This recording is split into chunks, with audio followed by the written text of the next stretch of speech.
Pre vás? Á, pán kuracia šunčička. Tak ako chutilo? Hej, viete čo, dal som si na rožok masaker. To je jasné. Kuracia šunka, rožok, klasická školská desiatovka, ne? A dneska čo bude?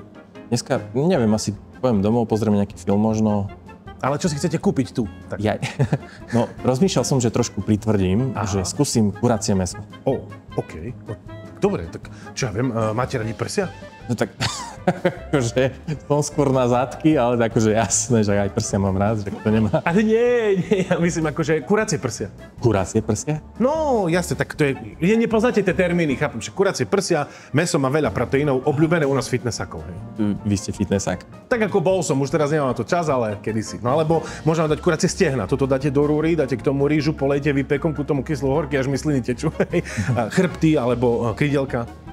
No, asi skúsim tie prsia teda. Prsia. Tak môžete mi také, neviem, trojky dať. Trojky?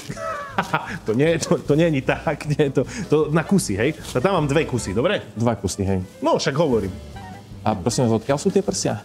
Akože kurčatá máme všetko akože zo slovenskej výroby, hej, farmársky chov, čiže oni si tak voľne behajú, poznajú sa medzi sebou, čiže všetko je super. Nebojte sa, ochutnáte, prídete mi ukázať biceps, dobre? OK, dobre. Okrem toho?